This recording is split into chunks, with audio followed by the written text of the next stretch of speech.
Rush 4. Plenty of time for John. Now squeezes, steps up in the pocket. LA can run inside the 10. Head first. He flies off the 5-yard line. 65 horsepower trap.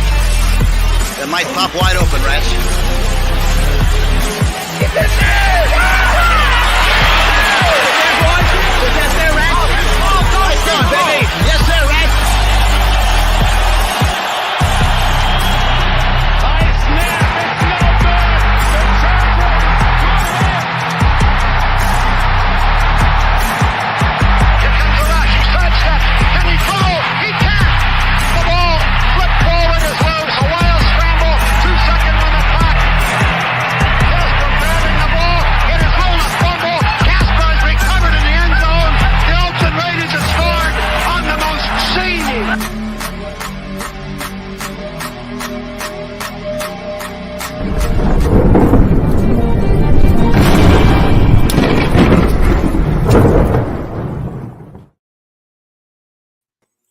Hello and happy Wednesday. Welcome to the Wild Wild West podcast.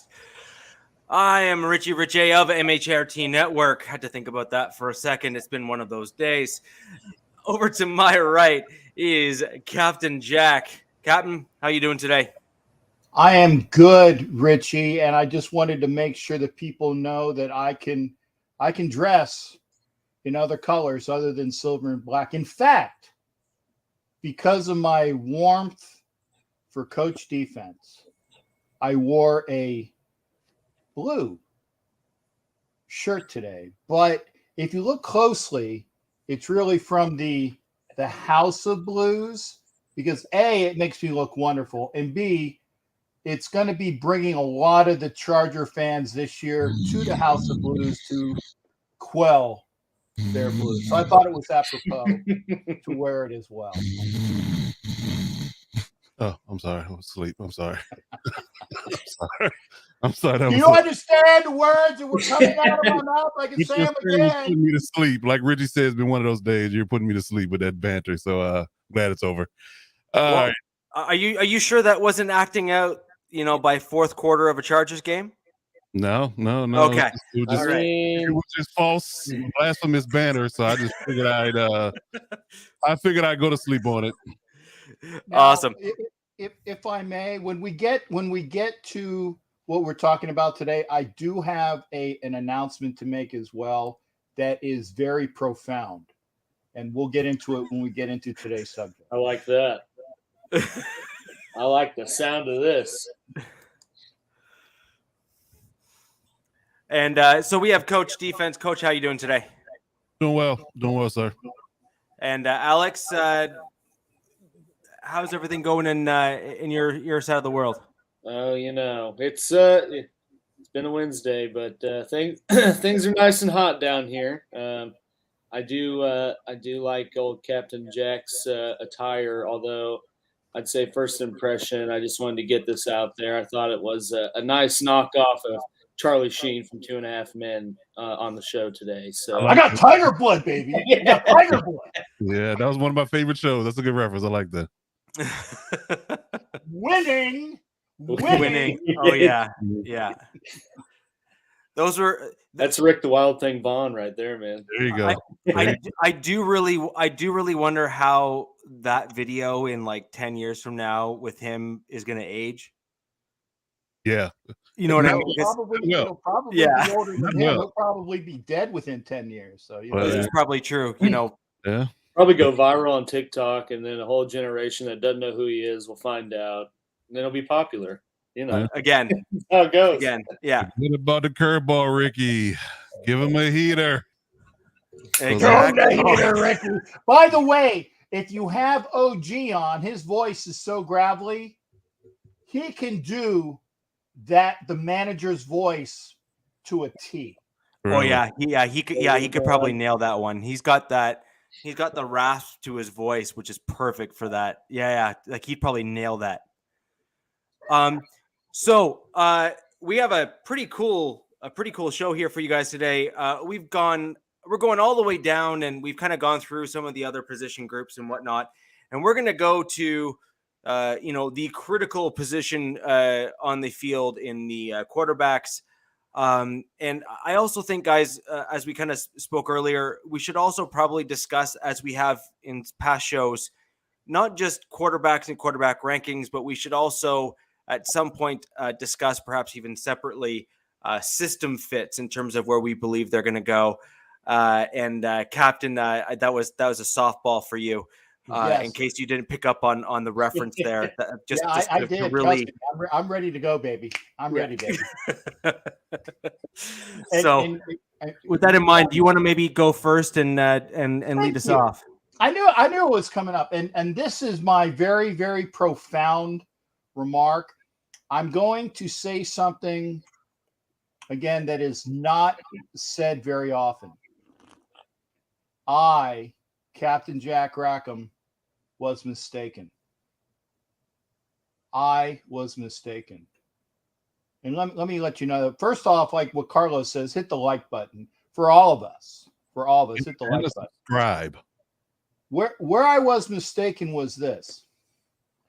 The name of the offense that Derek Carr and the Raiders this year will be abundantly successful in was not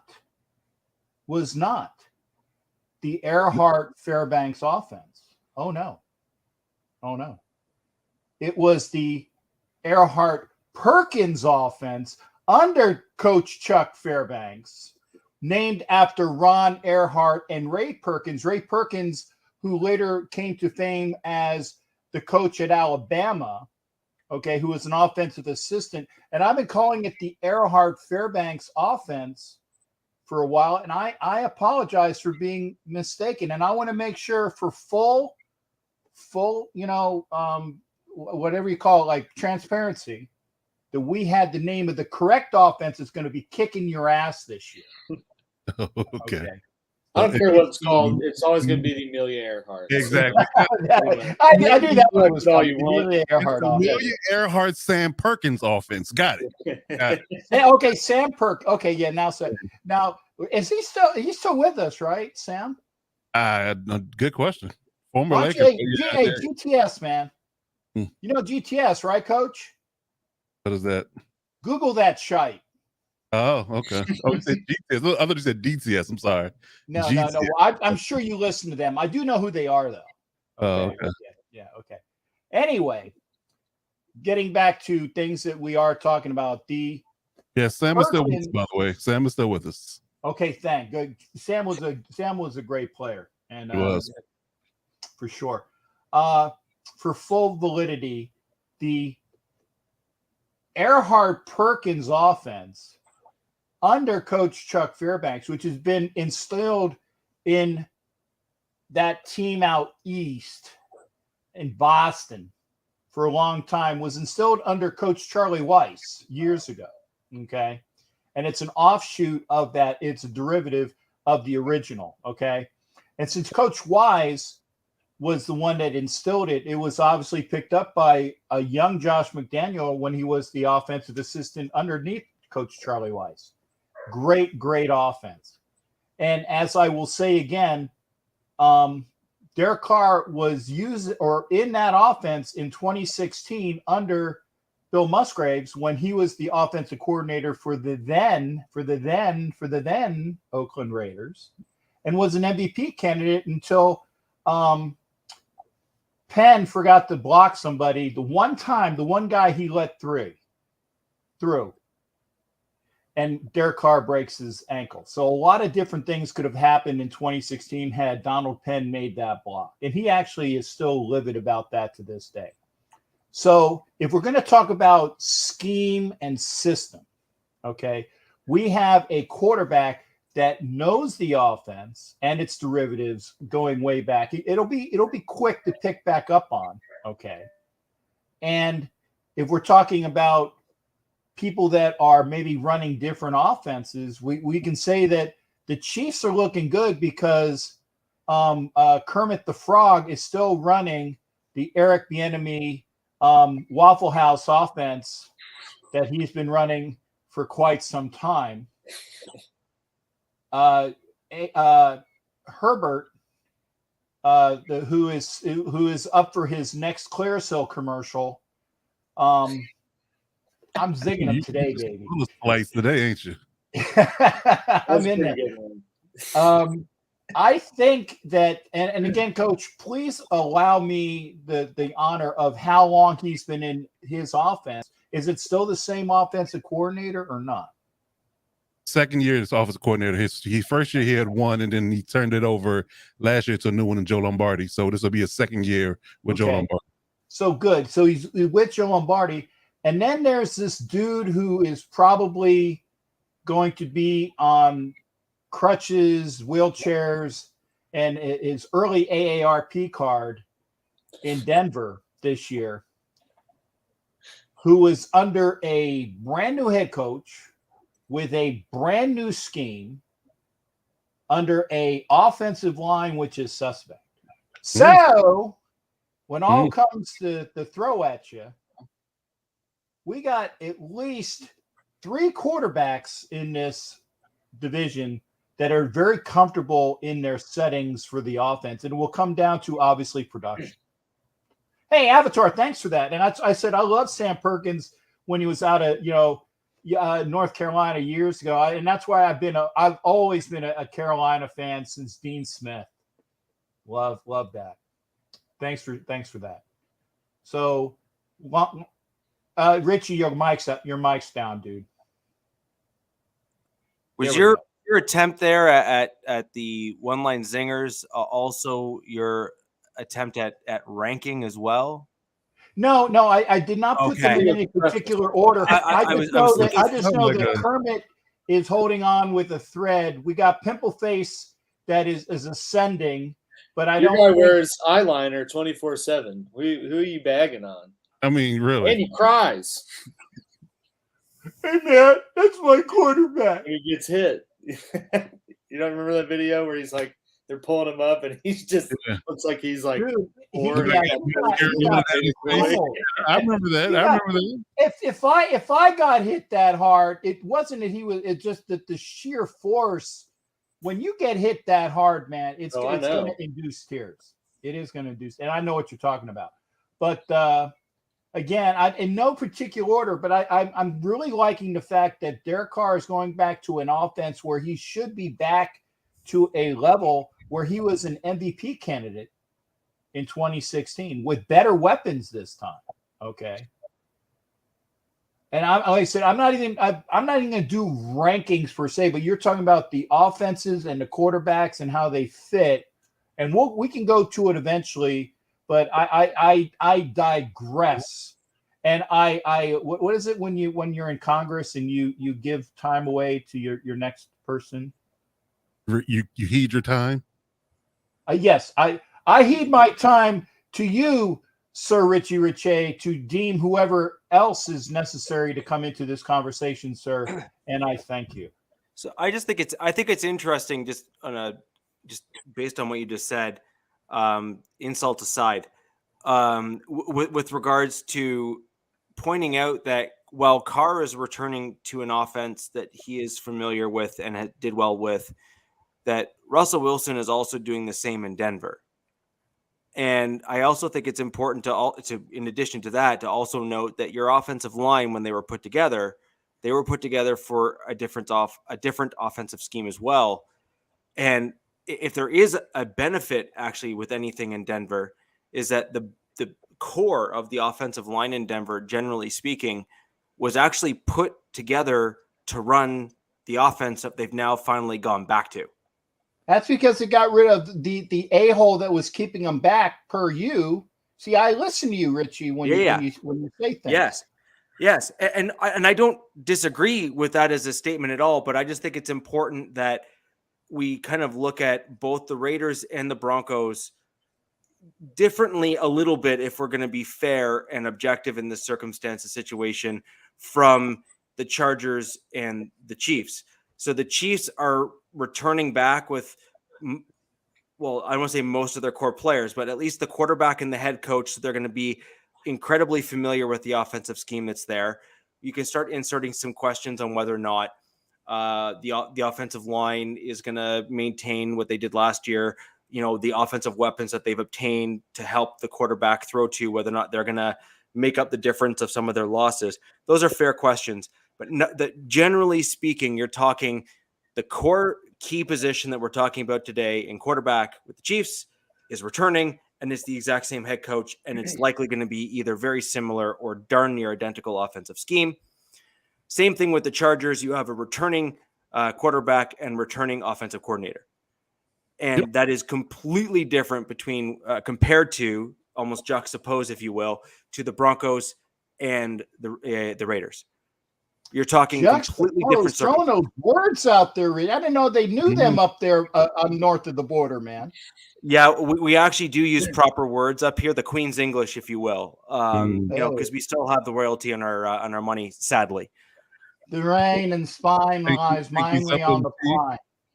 So is anybody going to address the idea that Cap bragged on me a few weeks ago about air quote not understanding the assignment, and this is clearly a ranking show. We're ranking quarterbacks 1 through 4, and Cap did. No. I gave back my time to start the subject and we'll end the subject. It's my ploy. Okay, I got the assignment. Okay, I said I'm going to start this. I'm going to let you guys talk, and I'm going to say, oh, no, you didn't at the end. Y'all know you're going to say Derek Carr's number 1, and it's because of Amelia Earhart, Sam Perkins, Fairbanks offense. So just to ensure that I actually don't get accused of the same thing, my rankings fast all the way through. Number 1, I have the Chargers. In terms of quarterback, I think that Herbert can probably supplant Mahomes due to some of his skill sets overall. I also think that Mahomes has proven last year, and I think will further prove that he does in fact need weapons around him in order to really show out. And I think that that's going to further as time progresses and as his contract eats up more and more of their cap space. So I have Mahomes number 2, Herbert number 1, Russell Wilson number 3, and Carr number 4. However, injuries, line, and weapons, I could easily see Carr flipping into number 3 and Wilson go number 4, depending on where certain things fall out and where they all land. Just as actually, I could also see Mahomes with some of the weapons. Like if you're actually looking at statistics and whatnot, if those weapons don't work out for Mahomes, I could see him sliding actually all the way back as far as 3, which would then move up the other ones kind of a notch up as well. That's very respectable, Richard, because I was expecting you to put Russell Wilson right up there, and rightfully so. I mean, based upon his previous record, like if you look at his resume, I mean, this guy has several 100 plus passer rating years in his career. He's had multiple 3,500 plus yard career, years. He's had multiple. I don't think he had a losing season outside of last year in his whole entire career. So I'm very shockingly surprised and very impressed that you are very level headed in your ranking. I actually don't necessarily think. I actually don't think that I still think Wilson might well have a winning record in Denver. But I truly think that the AFC West, with our rosters that we collectively have, especially adding in the defensive side of the ball, which you've only really scratched the surface of in some of the shows so far today, really, I truly think that we have a legit possibility of having at least three teams in the AFC West with a winning record. That's very possible. It's very possible. But yes, again, I commend you on your level-headed ranking because, like I said, easily could have gone Captain Jack and just said Derek Carr number 1 and the rest of you guys are trash. That kind of thing. But I definitely never said trash. I'm exaggerating, but that's kind of how we feel. That's kind of how we feel when you speak on and you look send me the rant over here. Yeah, and I got to get back with you guys because I heard all of that stuff. Right. That you said behind my back last week, when I finally saw the production. Oh no, you didn't. But yeah, I saw it. So there you go. Okay. I mean, it's on the internet. It's not like we really were hiding, but okay. But anywho, so is it my turn? I'd like to hear what you have to say. Okay. All right. So here we go. Here we go. So in regards to rankings,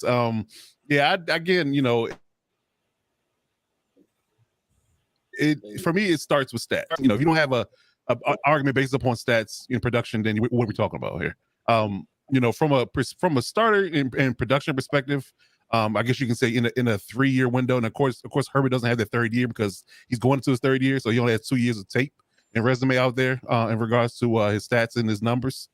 I would say for sure my number one would be Patrick Mahomes, but it's probationary because I do feel like that Justin Herbert has a slight rise, much like Mahomes had, and when he started off, lighting in a bottle, right out the gate as soon as he started, a complete, time frame because Coach Mahomes didn't play but one game in his rookie year, but he started all his second season. So I'm gonna give Mahomes a probationary one, but I think his time is ticking based upon the fact that he has the same offensive coordinator, like you say, same head coach, same offensive line for the most part. Only thing is really changing, his tight end's still the same, his receivers are different.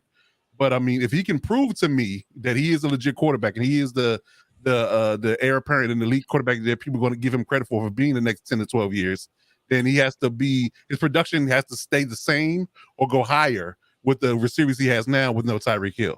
But I'm gonna give him a probationary one. I'm going to give Justin Herbert 2, like I said, but I think that he has the ability with his having the same offensive coordinator and the same weapons. That's big, and an improved offensive line. I think that he could honestly and truly vie for the MVP this year. That's my honest and hypothesis on what the awards could shake out in this year's production. So I think that Herbert could honestly be the MVP this year. So I would say that Herbert's 2. And I would give Russell Wilson 3. Again, this resume speaks to the idea that he's a very close third. I mean, you could honestly say, it's 2A, 2B for Herbert and Wilson based upon Russell Wilson's resume. Again, he's had multiple 100 passer rating years, over 90 QBR. I think his average is like 95, 96 average QBR for his entire career. He also had one of the most accurate deep balls in all of football. True. And we're talking like top 2 basically in terms of still in the league. So that's fair. Again, I put all respect on Russell Wilson. I've always been a fan, when he was in Seattle. So, give him 3rd, and I'll give Derek Carr, by default 4th. Again, I don't have any ill will of Derek Carr. I like Derek Carr, but I really think from a talent perspective, a weapon perspective, O-line perspective, new offensive coordinator, all those mixed in together for the Raiders he's going to be 4th. But 4th in this division is not saying you're the Lions. It's just saying that you're 4th in a good division. So that's not really a slight on Derek Carr either, because I do like Derek Carr as a quarterback as well. And had he been in any other division outside of this division, he'd probably be the number 1 and number 2 quarterback in the division, depending on where he landed. Say hypothetically he was in the NFC East right now, he'd be the number 1 quarterback in that division, bar none. I mean, you can't argue that. So that's why I rank my guys at 1 through 4: Mahomes, Herbert, Wilson, and then Carr. So, Alex, aside from shaking of the head, which is the obvious I disagree, mm-hmm. Which I don't understand why you would, because, I mean, unless you disagree with the probationary comment. Absolutely. Okay. So then let's get into that then. Let's hear what you have to say about that. Well, first, I just want to say it was, I mean, outside of being a Chiefs fan, and obviously Patrick Mahomes is the best out of the 4, no matter how you guys want to try to asterisk it or not. It was hard to do a ranking because, like you said, Richie, I mean, this is probably the best division in football. And if you put any of these teams in a different division, they're like going to be talked like the Bills of like the powerhouse shoe-in Super Bowl or bust. But because we're all in the same and got to play each other, it's like, let's just see who makes it out alive. All right. But with that being said, the complete disrespect here for Mr. Patrick Mahomes, our Kermit, or however you want to call him, is absurd. Because first of all, you can't. It's an apples to oranges comparison here to say Herbert's right there. Herbert has not made the playoffs. Herbert did not tie the same type of record Peyton Manning did in throwing 5,000 yards and 50 touchdowns. He didn't have an NFL MVP. He doesn't have any of these accolades. Like you act like he's right there. because he had to put up some stats. But at the same time, part of my ranking is what else have you done in terms of winning?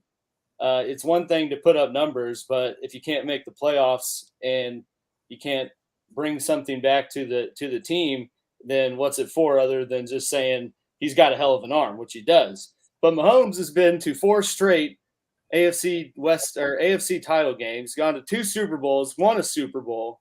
And I think until Herbert does that, he's not anywhere close in terms of being the best. So with that being said, my obvious number 1 is Patrick Mahomes. Is that a probationary obvious? No, that is with an exclamation point, maybe even 5 right after. Full stop period. We'll see. I mean, you guys act like you lost so many weapons. You lost Tyreek Hill. What do you mean, guys? I get that, but he still has Kelsey.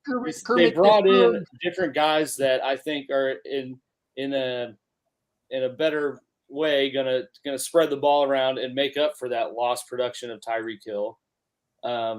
They have the same offense, but I think in this league some continuity is something to be said and had. I mean, you guys kind of talked about it. Is like kind of the knock on the Raiders and Broncos, or they're trying to implement new schemes with same people. And I think it needs to be said that the Chiefs have the second best coach in football right now and one of the best all time. And he's, still there doing his thing. And they also brought Matt Nagy back, which when he was the offensive coordinator at the time, that was Mahomes' MVP unremarkable season. And he's going to be the passing game coordinator. So I think something's to be said with that. I think I get why people want to just hang their hat on Tyreek's gone, so the Chiefs are done and not going to be the same. But I don't think that that's going to be the case. So with all that being said, Mahomes is 1. Obviously, I think Herbert is 2. I think if he has the same type of year stat-wise as last year and they make the playoffs. Even Rich's dog don't agree, but go ahead, though. Well, I don't know if you can hear mine. Mine's going crazy upstairs. He's a Broncos fan. As soon as he heard something about the Chiefs winning, it just doesn't end well. But winning, Herbert definitely same skill set wise. He's a better athlete than Mahomes. He's probably just as athletic as Josh Allen. But he doesn't have that kind of narrative that he has to use his legs to move the ball. I think Herbert has just as good of an arm and the ability to make kind of crazy throws in an improvised way as Mahomes does. I think Herbert can be in the talk of being 1 if they do something this year and make a deep playoff run, make the AFC title game or the Super Bowl, then I think he can start being talked in that way. So that's kind of why I don't think that's right. If I'm not mistaken, I thought Herbert's worst stat last year was when he was throwing off platform. No, that's inaccurate. Is that not true? Because I thought that was what his issue was. Off platform, actually. It's a very underrated stat about him. He's very good. I think I read something on it. It was like a next gen stat that he he's very good off platform. Okay, I don't know. I don't know. Maybe it was a certain pressure package where he was like not very good, but for some reason I thought. I mean, watching him play, the dude is good at improvising and maybe not throwing on the run, but at least moving around the pocket. Yes. Throwing on the run under pressure. He's actually been in one. I think the top 5 in pressure throws in the last 2 seasons, if I'm not mistaken. I'll have to Google it, but I'm pretty sure that he's up there in the top 5 in pressure throws. Yeah, because he's athletic. He has a similar game to Josh Allen. He just has a better roster around him. I mean, now Josh Allen probably does, but from Herbert taking the reins, he's had a pretty solid, core around him that I think's kind of diminished the need to use that. Plus, he has a cannon, so I mean, it's kind of hard you don't need to use your legs all the time, and you can just flick it for 70 yards and drop it in. And then. After that, I put Wilson at 3 as well, purely kind of more off of a resume basis. And, I think it's a little bit of a wild card, just how late into the game he is and going to a different team, although it is probably a better roster than what he had in Seattle last year. But sometimes you just never know if the mesh is, how long the mesh is going to take, if they go into the season and, peak form, or if it takes a few games and maybe that that hurts some of the development of the overall system itself. But at the same time, outside of last year, Russell Wilson is in the MVP talk pretty much through the whole season with almost, no one good around him besides like a DK Metcalf or, one person. And I think something is to be said with that. And, obviously his stats last year were a little weak, but he hurt his finger and was out for like 6 weeks or whatever it was. So, but he's still Russell Wilson. And then obviously I put Derek Carr at 4. Kind of the same as Coach said. I don't have anything against Derek Carr. He's a respectable QB. Unless the Chiefs are playing him, then I hate him. But to me, he's kind of like out of the rest of what's in the division, Derek Carr is like the great value QB. Where like he's going to give you good stats. You're getting your money, your bargain out of him, but he's not going to go like absolutely dominate and win a game for you. But through the grand scheme of a season, he's going to have a pretty respectable, stat line. And so, yeah, that's how my rankings kind of went out. Okay. So what's your rebuttal, Cap? I'm curious to hear what you got to say now. Now that we've explained to you in detail that by default, the Raiders as a whole and as a unit are going to be the 4th best team in the division, no matter how you slice it. Now that we explained to you, you are so full of fecal matter. As a whole, the 4th best team in the division. Yeah. There were only 2 teams that went to the playoffs last year. Here we go. I'm sorry. It's what have you done for me lately? 2022. What have you done for me lately? 2021 is over. What have you done for me lately? This is upon what the teams were from last year with an improved Raiders offense and an improved Raiders defense. You got to say that the Raiders are that's not lately though. They're the number 2 team in this division based on what have you done for me lately? 2. Yikes. Well, okay. that's actually why I ranked Wilson where I did, and that's why I was ranking Carr where I did, is because the defense of the Raiders last year really is what sparked a lot of the Raiders' success and really flipped the field a lot for the Raiders in terms of getting you guys either staying in games or kind of moving up in games where you're able to really demoralize the other team. And I thought you guys did a good job. The 4th. Pardon me? He's a Raider fan. Even got Raider Zach commenting they have the fourth best roster. Right. Raiders Zach said the same thing. Yeah. But what I'm getting at there is that if you're talking about lately, then you're talking about what you did last year. And what you did last year was with a different offensive scheme. So once you progress past what you actually did last year, I'm saying the same thing for the Broncos, just to be perfectly clear, is we can surmise and look at what we have on the roster and actually transpose what we had last year and what we knew we could do and what we couldn't do, and look ahead to what we're going to do this year based on what we know the offensive schemes are going to be. But ultimately, lately is what you did last year. And you were 9-8. It wasn't like you were 12-5. You were 9-8. You had overtime. They did beat the Chargers to go to the playoffs. So. Yeah, I was gonna say they were 9-8, and they had one game better than whoever was in third. Who was in third place? I can't remember. Oh yeah, that's right. Terrible. That's terrible. It's true. But that's true. I guess a horrible defense that we had. We still took you to overtime. So yeah, you make it seem like you beat our brain. You beat our brain. Can I finish? I will say on that.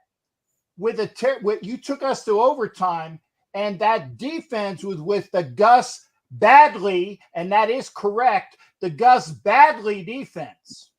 Okay, the Badley defense, which was so vanilla that it improved only because the DC that he replaced sucked so horribly that he could work for Hoover and Dyson as their vice president of media relations. That's how bad, Paulie G was.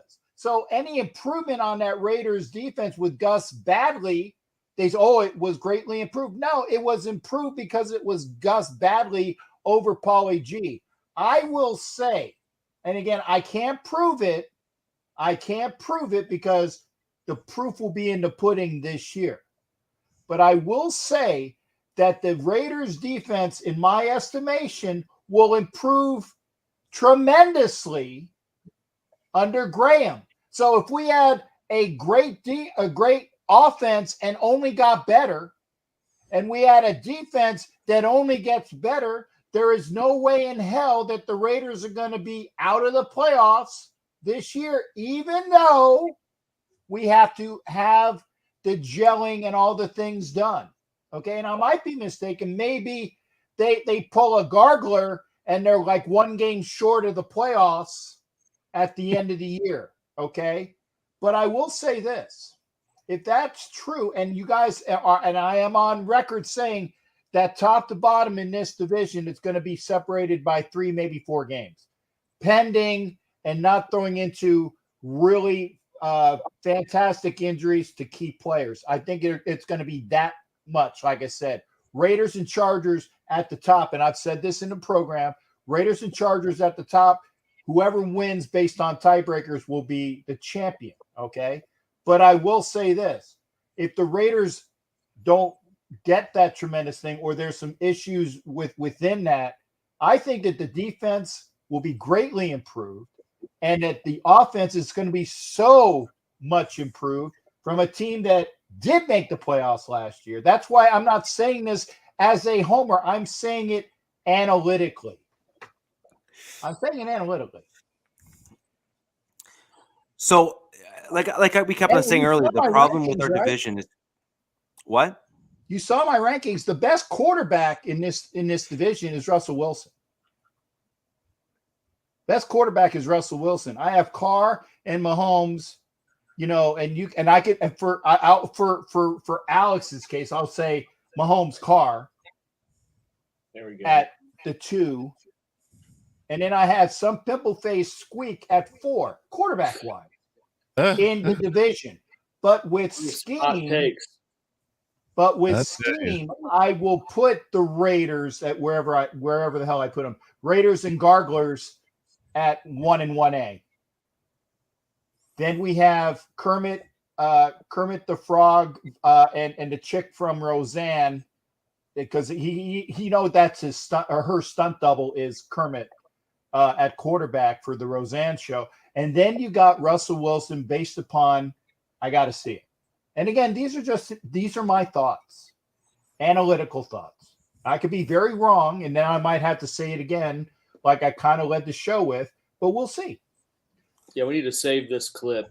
Yeah, we do. About midpoint of the season, we can play it. So, ladies and gentlemen, I will own 110 effing%. I request we preserve the record here. Let's see, the great thing about YouTube is that it archives everything. So no matter what I say or what any of us say, we can always go back, and there will always be someone that can say, "Do you remember when you said this?" Now, I'm a firm believer that if you support your opinion and something is different, I mean, nothing is necessarily set in stone, but you do enter into dangerous territory when you start talking in potentially absolutes, when you start going into things, right?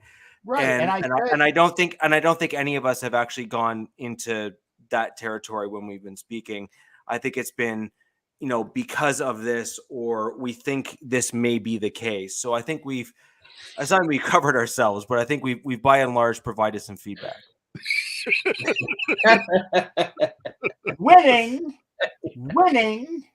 dragon blood, something right? That the Chargers didn't do their last game. game. It's all about the dragon blood. Tiger blood. It's all about dragon blood, right? Baby. Mm. Yeah. And I'm also doing Denise Richards. Oh. Good for you. I win. Winning. So, I think we've covered it on several shows, but really what does make this division probably more interesting than most is the fact that, first off, there was a ranking of NFL quarterbacks, top 10. All 4 of the AFC West quarterbacks made the top 10. There you go. And Carr was the lowest ranked one of that list. I've seen it. Yeah, nobody really good gets that logic, but you. Correct. But that's the thing, right? Is when you look at the overarching NFL and you have a national analyst putting all 4 of the AFC West quarterbacks in the top 10, you know it's bad. Bloodbath, right? Yeah. Like bloodbath is what you're expecting in the division. So prison fight. Yeah, exactly. So that's I think that's part of what makes this division so interesting. That's right. Is all 4 teams have shored up the quarterback position. All 4 teams. Come here, you bastard! I'm gonna run you sword. Okay, I agree. So what is that? Okay. The pirate sword. Got it. Yeah. No, but that's the really interesting about our division, right? Is that we've all shored up the quarterback position, the most important position on the field. Broncos were the last to do it, but we did finally bring in that kind of no questions asked starting quarterback, and that really makes our division somewhat unique. All of these other divisions in football, by and large, don't have top to bottom four quarterbacks that are just check. They just don't. No, not at all. Not even close. Yeah, they just don't. Not even close. I mean, there's even some that don't have a single QB ranked. Probably inside like the Browns, who just traded Baker Mayfield for a conditional 5th to the Carolina Panthers. Yeah. And out of respect for Sharif, I put that comment up. Yeah, they're very accurate. Well, and I was going to say that to your point. We will see what happens, because again, I will be there, literally front and off center, corner end zone. I'm hedging my bet because I just need to get through training camp and preseason healthy. Then I'm going to ratchet up the heat, because it's going to. If we're on the field 100% healthy come game 1, y'all in trouble. I'm just be honest with you. The Raiders are in trouble week 1. That's a fact. Y'all in trouble. No, that is an opinion. That's a fact.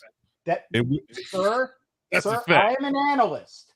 That is an opinion based upon information which you've analyzed. Do not tell the analyst how to take information and put it into a report, because that's what I effing do for a living. You are giving an opinion in a report you're briefing it to the audience. It's an opinion. That is an opinion. How about the opinion is going to become fact? How about that? That better for you? It's an opinion which may or may not come to fruition. It'll be. What I just heard was a hypothesis that needs to be proven before it becomes the narrative. Thank you. Yeah. That is true. And for the people that say, I do think it's a fair one. I think it's a fair one. Like literally any one of the games that each of us play each other, I mean, barring any major injuries, I don't care who you are. I don't care what fan base you're from. You can enter into it fairly and say, it is a legitimate chance that either my team will win or lose. And it's probably not far off from the 50-50 mark with either of us. Yeah. It is. I truly believe that the AFC West is that tough of a division this year. And I am on record saying the same thing. I'm also on record that when Coach said, and I will have to go back into the tapes, that the Raiders will, be blitzed out of the stadium, that they will have so many numbers put up on them on the opening night that it will make their head swim like a pinball machine. I'm saying, sir, you are full of crap. I couldn't even tell you who's on their secondary besides Abram, and he might as well be like Ryan Gosling and Remember the Titans. If you're gonna F up the names, F them up correctly. It's Jonathan Abram. He doesn't even deserve to have his name pronounced correctly. Well, he's okay. Poor man's Rodney Harrison. Okay, so when Kermit the Frog goes back to pass, correctly stated, Kermit Darlene. Kermit Darlene. Okay. Kermit Darlene goes back to pass and he forgets what to do because he's still thinking about his next insurance commercial. Okay. And he's going to be missing the doctor on the offensive line to resurrect Andy Reid when he dies of a friggin' heart attack from eating too much friggin' Waffle House. You're going to say, we might not want to have gotten rid of the doc. No slander on Waffle House. Waffle House is good. Yeah. No, I love Waffle House, but that's going to be the dear end of Andy Reid. I don't know. We shall see. Like I said, I'm just hedging my bet. But let us get out of camp. Yeah. Let's move out of this. I actually would like us to, transition, if you will, over to one of the other comments that we had here. If you just bear with me for 1 sec, there was a commenter who is dying to know our thoughts. Yes, on this. Jack, I'd like to thank you for joining us, as well as everyone else who's joining us live. Yeah. And questions, we love them. We love having you guys participate in the show. If you guys are only able to join us after the fact, that is perfectly okay too. There's a comment section below in each of the YouTube videos, regardless of the channel you are checking us out on. Leave those comments after the fact if you'd like us to cover something. If you didn't like what I said or anyone else said, leave those comments below as well. We'd love to get your feedback and move forward from there. Moving on to the question, though, weapons-wise, we've kind of touched on this over the last 2 shows we did. Yeah. But we didn't, and we haven't really put them together. That's a good one. We really haven't, and that's really what this question from Jack is. So, somewhat veering from the topics of the show, but also pretty relevant overall. Jack, to be fair, I'm gonna stay incredibly consistent for the Broncos. For my comments earlier, the Broncos are entering into new territory this year, and we're almost going back in a bit of a time machine to when we had Rick Scangarello as our offensive coordinator a little bit, because it's that style of offense that you're going to likely see from the Denver Broncos in that kind of typical, even dare I say classic outside zone scheme that the Broncos have traditionally ran in years past. So, and I do believe that overall, from a weapons perspective, you need an offensive line that's well suited for that style of offense, which I think we do have. You also need weapons that are versatile, and I think that that's what the Broncos have on our roster right now to fit kind of a mismatch of a bit of an offense. We have some speed guys, we have tall possession receivers, and we have some pure slot guys in someone like, say, Jerry Jeudy, as an example. And on top of that, we also have 3, not just 1, 3 kind of mixed breed style tight ends. So we have a guy like Eric Saubert, who is quite literally a 60-40 split between a blocking tight end and a pass catching tight end.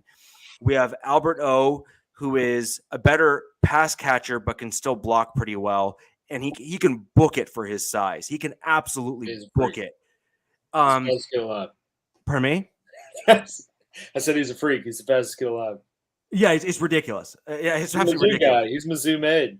I like Yeah. that. Is that a super bad reference? Yeah, it was. Okay. It kind of flew over. It did. I was like, that's a super bad reference. Wait a minute. I should have been I missed panting a the lot. movie reference. Right. I apologize, man. What did I miss? It's all right. It's over.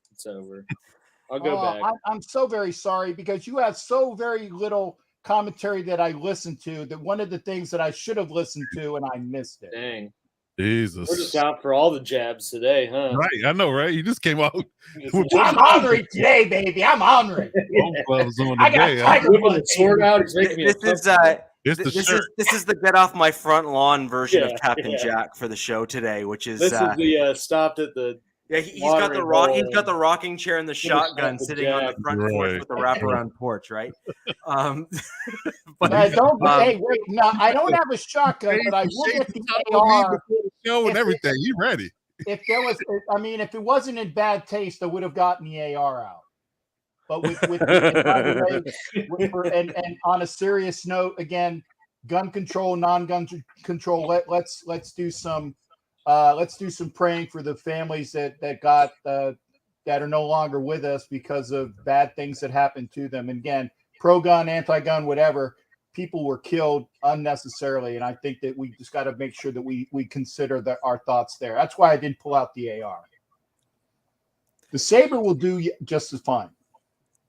Agreed. So flipping back over to the tight ends and to answer the question at hand, I do believe that the Broncos are well suited, but it's all new. We just truly don't know. And I think that's a fair piece. So if I'm doing rankings of weapons and that sort of thing, I think you have to go back to those that are largely returning. And I think you'd have to, again, look at the Chargers coming back with the most returning overarching weapons as being in that top ranking, just because the majority of their team is returning from the year prior. I think that if you're looking at the core, I think the Broncos have the majority of their core returning compared to everybody else, tied almost in some respects to the Raiders. But you have Devontae Adams that's going to kind of mix things up a little bit, which again, it's no. He's certainly an elevated number one receiver, top two, top three at worst in the NFL. But you also don't know how someone like that is going to impact the offense in terms of negatively impacting by getting targets and forced throws and that sort of stuff. I'm not saying that that's going to happen. I'm saying you just don't know. And so from an analytics perspective, if you're going to truly analyze it from that perspective, I think that is a risk. And so I would probably put Denver 2, Raiders 3. And honestly, I just think the Chiefs were gutted so heavily from a weapons perspective. And perspective. No, where's Pringle? Where's Pringle, the other, like, oh my, pull up Pringle's stats last year and tell me he was captain. No, it's not just stats, it's also when he was targeted. Who did he get money from? Denver? I mean, Chicago? And DeMarcus Robinson, they let him go. That guy would only catch a bomb or drop it. You know, they lost Tyreek Hill. He's 50-50 on it. Yeah. Fair but enough. anyways, my thing is that I think that the Chiefs lost enough of their weapons from last year where you don't have as many people returning as the other teams that I mentioned before you. And I think that you lost more people than you retained. So if I'm gonna truly assess weapons, I have to go based on what we saw last year, and that's kind of my response.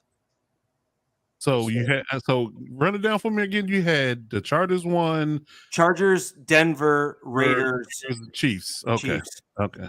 So I kind of went like zigzag almost in terms of what's on the screen in terms of our teams. Yeah. Gotcha. Okay. Alex, I want you to go next. I want to hear your take on it since he puts you guys forth. I'll be fair here. I mean, I will be realistic. Taking the QBs out of it and purely off of I'm going to go with how I think, Jack wanted us to look at it like a paper perspective going into the season. I would agree and put the Chargers at 1 because I think they have the most complete roster with taking Herbert out of the equation, with the people they have and the people they brought in. Weapon wise, I think Everett's could be like a dark horse kind of guy from the tight end position to bring in and kind of help their offense be even better. So I'd put them 1. I'd put the Raiders at 2, just because I obviously they have a pretty solid receiving core, and they already had it and added to it by bringing in Adams. Right. But I do agree that when you have someone who is so used to being like 100 plus target guy and the guy, and the only guy in a system, it's going to be, I don't think it's just such a shoe-in that he shows up in Las Vegas and he's the same Devontae Adams stat-wise as he has been, just because there's more people and more mouths to feed. But I think from Renfro alone. Yeah. Renfro alone is choose into those stats. Like just pure, like that's it. Renfro and Waller too. And they got Robinson, and which they paid him some money, so I'm sure they're going to try to get him in there, one way or the other. But I think just across the board, they have a pretty complete receiving core, and I think Josh Jacobs is a good running back. I guess they don't really agree with that, but I think he's a pretty solid running back, and good from that perspective. I would be fair, even though I did disagree with you. I would be fair and put the Broncos' weapons better than the Chiefs, but I only say that because of the two-headed running backs you guys have in the rushing attack, and I think that's going to be a big part of. Obviously, it was a big part of whatever success last year, but I think with the changing to the outside zone scheme, having an offensive line that's built to do that, and Russell Wilson's kind of built to play around that type of running attack. I think that's going to be the big component to their success. That's what he had in Seattle too, right? Yeah, and so obviously has been obviously they are successful with it already. Like we said last week, having 2,000-yard rushers. So that to me, that's what puts them over Kansas City. Because purely, while I sit here and die on the hill that they only lost one person, they are changing the guard. With passing the ball, they do have Kelsey back, but he's obviously, he's not a 24-year-old Travis Kelsey. He's getting older. So it's going to be interesting to see how they try to spread the ball around and who kind of shows up. I've said it's either going to be, it's going to be all or nothing with them because, one of these guys, Hardman, Smith-Schuster, or Valdez-Scantling's got to kind of step in and take not all of Tyreek Hill's lost production, but a chunk of it for them to be successful. So that would be my rankings, purely looking at it from like on paper going into this season. Just quickly before I throw it over to you, Coach, two things. Jack, please put your comments on what you think in the chat here. I would like to hear what you have to say. I saw your comment. The short answer is yes, I do want to hear what you have to say, just as I'd like to hear what all of the rest of the commenters and folks here joining us live and after the fact have to say as well. And just on a side note, Edward, I'm answering the question at hand. The question was not who I think is the best team in the division, nor is it who I think is going to win the division, because that's not always one and the same. The question was the offensive weapons that are on the teams, and that is how I answered. And that's why I ranked people where they were, which also means, just for the record, that, as Alex very aptly pointed out, you remove the quarterback from that equation when you're giving that assessment, even though all of us know that the quarterback matters almost equally as much as those skill positions when you are actually getting the true on the field results. Yeah. So that leads to production, but I just think it's important that the qualifiers are added when these answers are given, because I think so many times you see these rankings and you see like the pictures and you're like, that's crap. But then when you actually go back and read like the actual segment, you're like, okay, yeah, I kind of agree with most of that. So, Coach, over to you. I'd like to hear what you have to say on this, because your team ranked pretty high amongst pretty much everyone that's gone so far. True. I was actually surprised that you guys both put them at one. I thought somebody was going to give them a slight. But hey, I do. Being a Chiefs fan, I try to be a realist. I understand. So do I. I've been a Chargers fan, but to Rich's point though, context matters. Let's put that out there as well. Context matters when you talk about arguments and when you talk about rankings. So in the context of what we're talking about, and it's so funny with this division too, that you could take the quarterbacks out of this ranking and still be talking about elite talent across the board. Each team has elite talent, from its perspective. The Broncos, the Chiefs, the Raiders, and the Chargers all have elite Pro Bowl talent across the board, which is a great thing. Which again, I said, is bar none the best division of football this year. I don't think it's even close. So with that being said, I'm not going to argue with you guys and take away from the idea the Chargers are number one, because I do feel that way. It's close, in my opinion. I think from a production perspective, it's close. It's not a walk off, since it's like we're like not up here and you guys are down there.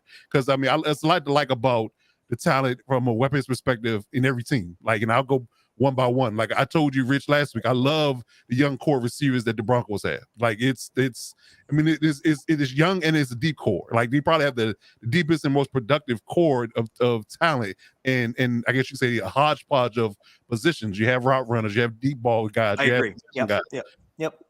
Great mix. And your tight end depth is really good. The Raiders have probably arguably the top receiver in the league. Top. When it comes to matchup nightmares, Darren Waller is the matchup nightmare for anybody. You can give Travis Kelce all the credit in the world, but when it comes to one-on-one matchups, Darren Waller's a nightmare because again, he was a receiver in college and a good one. He just had he just too freaking tall. He just too freaking tall. Had to put a little bit of weight on. Too freaking tall to be a receiver in the league. You just too tall. So he put on about 15 pounds of muscle, and all of a sudden he's an elite tight end. He's a Georgia Tech guy. That's all they do is just get those Megatrons. Hey, that's what I'm saying. So, and then to not leave the Chiefs out, they brought in Sky Moore on top and Justin Ross, in the draft in the UDFA. So if those guys hit when they have high rankings coming out of college, you might be looking at them supplanting Mecole Hardman, who hasn't really hit yet. Or Juju Smith-Schuster if he doesn't be productive, and who knows, Valdez-Scantling could be a underrated deep ball guy because he does run a 4.340. Let's be honest. He's a tall guy, but he still runs a 4.340. So, much like the second fastest last year outside of Tyreek. Right. So again, if you blink, he can run past you. So I run a 4.3 as well. In your 4 car. weeks. In your 4 car. weeks, 3 days. He's like Michael Scott in The Office running by the speedometer. 63. 4 weeks, 4 weeks, 3 days, baby. Get down to the 40 yards. And that needs to be someone out there needs to convert that into a meme. Yes. And Captain needs to use that next combine. Yes. I run a 4.340. I ran a 4.3. And then in brackets, like 4 weeks, 3 days. That is beautiful. I like that. So to close the loop on it, like I said, I to give credit where credit is due. To close the loop on it, I would say there's the Chargers on 1, but it's close. I will honestly say that just from a matchup perspective, and I did look at Renfro's stats last year, and I was actually pleasantly surprised. I thought he was shy of 1,000 yards, but he was over 1,000 yards. Yeah, he was. So I credit to him to that. So I would slightly give the Raiders 2. Now it gets dicey for me from a weapons perspective because it's an unproven commodity from a quarterback perspective with Denver and a receiver perspective from KC. So I'm kind of torn between the two, and we're leaving the quarterbacks out of it. I'll have to give Denver slightly the edge from a weaponry perspective because you got 2 beast running backs, you got 3 good tight ends, you got I would say 4 good receivers. So I would give Denver the 3, and I would give KC the 4. But it's a close race. It's a close race. And one of the major reasons why I also gave Denver 2 is because we had 2 running backs that were darn near 1,000 yards apiece. That's the thing. I really don't think that as many people here realize that are from other teams. Like, it is ridiculous. You literally had like a 1A and 1B that were just. I'm pretty sure they both had 1,000 yards. I think they did. No, they didn't. No, they didn't. You sure? Are you talking all purpose? Are you talking? No, they didn't. They both did. They both were 9.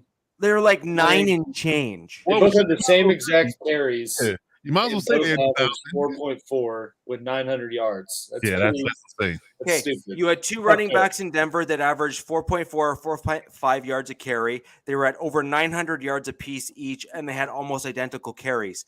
The fact that you have 2 guys that can produce those type of stats on one team is ridiculous. Yeah. Mm-hmm.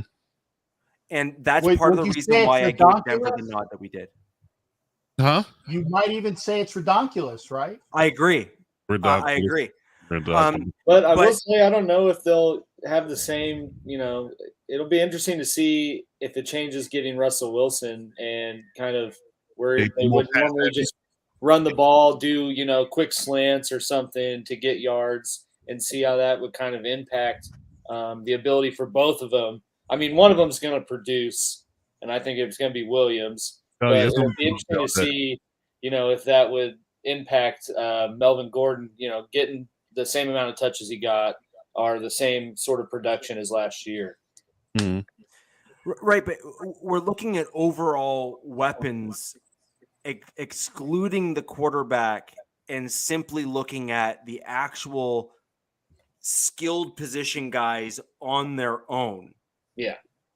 And so I think that's the piece to really assess, which is, you have a guy in Adams who is an absolute polished route runner, who can get himself open and is proven to catch those contested balls.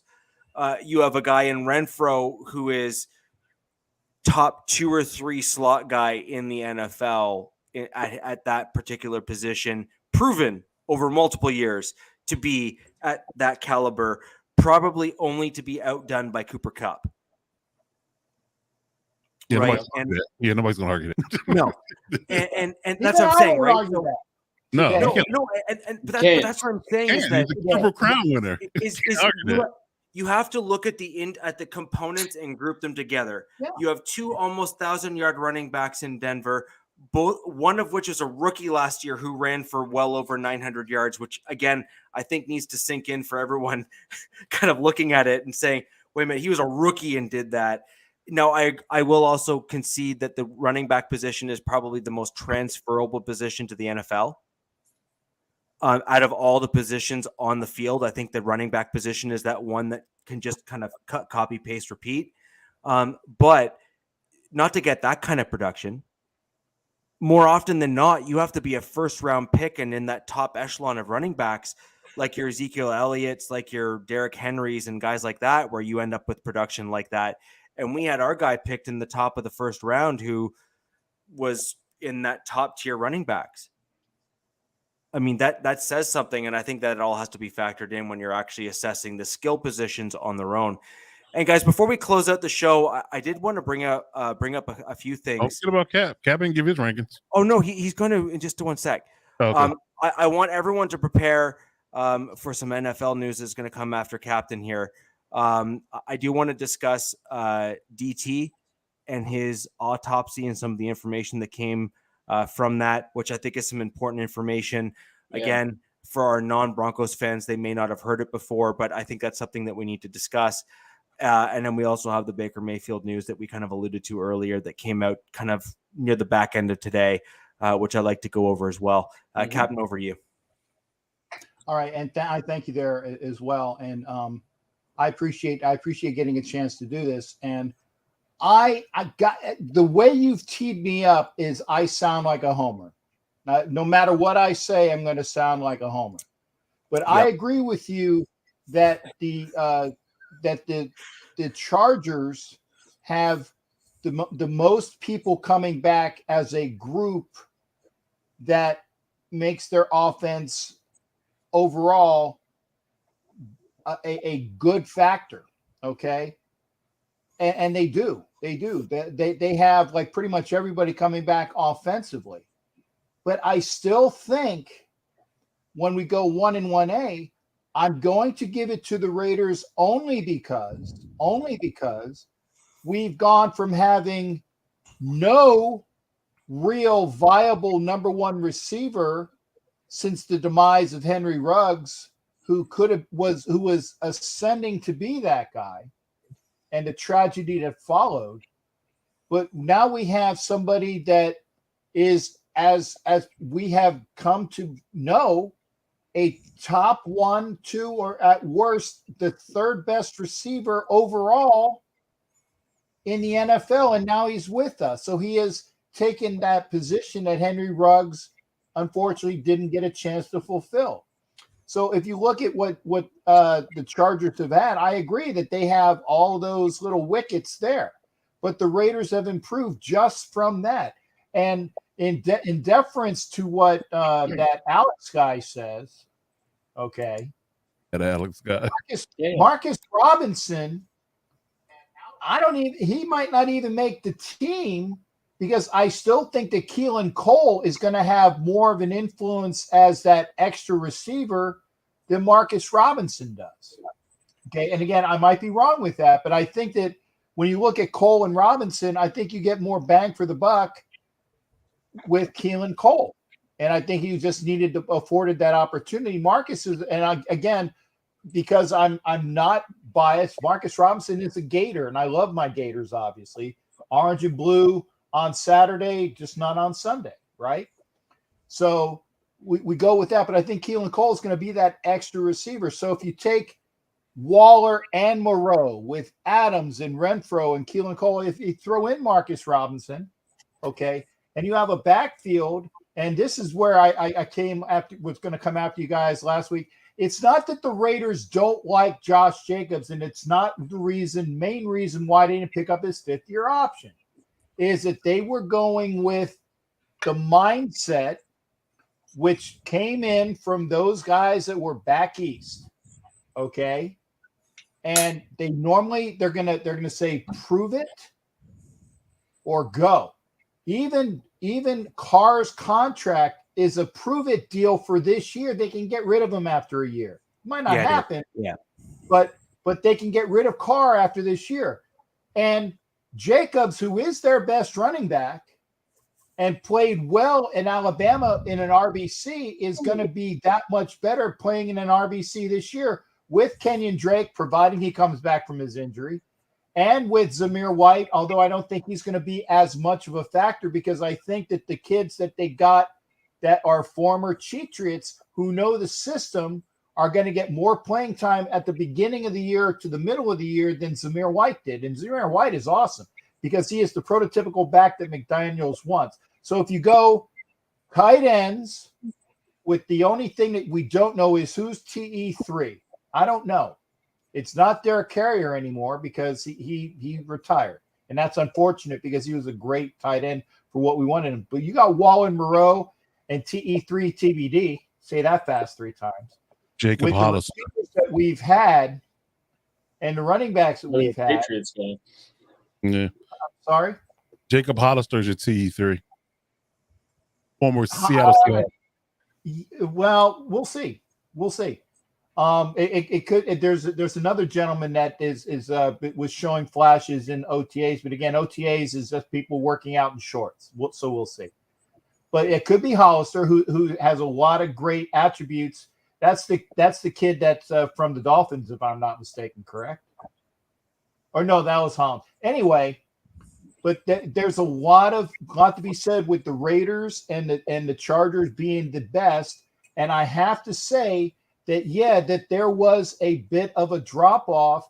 I'm not saying that the Chiefs are dead. Just like Ed Winchell comes back and reminds us, I can't believe you guys are throwing dirt on the Chiefs when they've been to 4 AFC championship games the last 4 years, and they've won the AFC West the last how many times, Alex? I'm teeing you up, 7. dude. 7. Thank you. They've won the AFC West 7 times in a row. We're not throwing dirt on them per se, but I think that there comes a time, even when the Raiders were the best team in the AFC West for years, and we actually, I don't know, Alex probably wasn't alive for that. I think I was alive. Jesus. You weren't alive.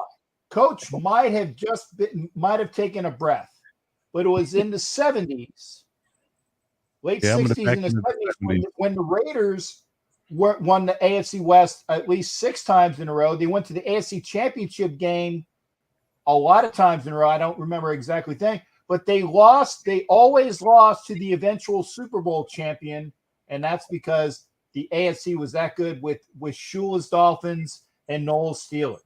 I'm just saying.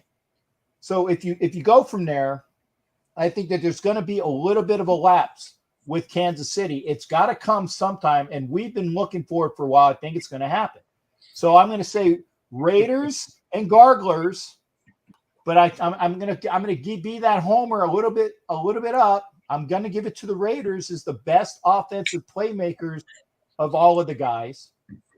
Kansas City is going to be dropping now because I think Hill, while he's not the end all be all, but that is such an important part of your offense that it's gonna take a while to mesh out. And I love what Denver. Well, I don't love, but Denver fans love what Denver has in their offense up and coming. So that's why I'm going to give them a 3 with the or 1 and 1A, and then 3 because you've got to go 1, 1A. Then 3 is Denver with 3A. Kansas City. I'm not saying that your team sucks, Alex. Although I'm laughing at this comment. I'm not. I toned you out a while ago. Yeah, just like I said, the one time that I don't listen to you is when you do a movie reference that I could use for something. So yeah, it's tit for tat. That was touche. Touche. Yeah, Wish that's a French word you don't know. It's touche. I think it's pronounced touche. Touche. Touche. No, Yeah, that's the I'm with three educational Americans system that here. we're They in. can't even pronounce the French language. You guys do all realize that New Orleans is a thing, right? Nolans? They speak French. You mean Nolans? Yeah, I mean Nolans. Nolans. Yeah, like Nolans. jeez. Nolans. No, Nolans. And yeah, that is No, hold on. pronounced correctly. I have to interject real quick. Yes, sir. A point of contention. We get enough American TV here that I just really do need to set the record straight on one word because it drives me bananas. And that is, it's foyer, not foyer. Yes, foyer. I don't even say Yeah. that. Yeah, it is I not don't either. foyer. I don't either. I don't have one of those. I don't either, do I? So I don't care. Oh, I jeez. don't have a nice house to invite people into one of those. Okay. Like feng shui. Like I don't say feng shui either. So I don't. That's one of those words I can go without pronouncing. I'm good. And thank you, Jack. I know. I appreciate that. I wanted to make sure it got some airplay, but and Jack did give his rankings. I think Jack's were close to what I had for AFC the reasons West. that I had. Yeah. We posted Jack's rankings. Yeah. Okay. Yeah, they were up there for a while. Oh, okay. Apologies. I'm going to play old man, CRS disease. I didn't see it. So I was whipping out my saber. We've kind of gone over the bonus topic. Jack, I love the question and I love the request because I really think that kind of ties quite a bit of what we've been speaking about over the last couple of shows together. So thank you for that. Maybe we should hire Jack to be our topic coordinator because he has some good topics. He's thrown some awesome ones out there. He does. Jack, comment section down below. Go ahead and fire off a few more. We are always open to them. And anyone else for that matter. Going over some NFL news. Demaryius Thomas, I mean, you can't have gone through the NFL without knowing who that is. One of the more iconic plays in the playoffs with the walk-off touchdown there from Tim Tebow. That's right. The push pass. Sure, whatever. So when you look at what just came out of his autopsy, I do want to give kudos to the family for having the wherewithal to agree to donate his brain to research.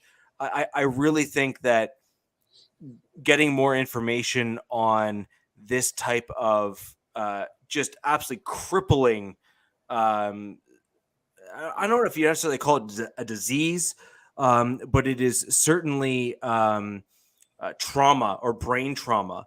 And so getting as much or more information, I think, will be absolutely critical and important. Mm-hmm.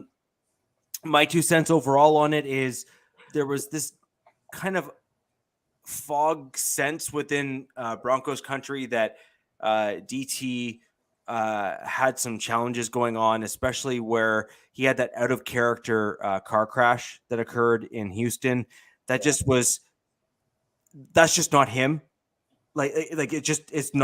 It's just not who he was. He was just like a model citizen, and you can't understate the type of guy that he was and what he did for the community here in Denver.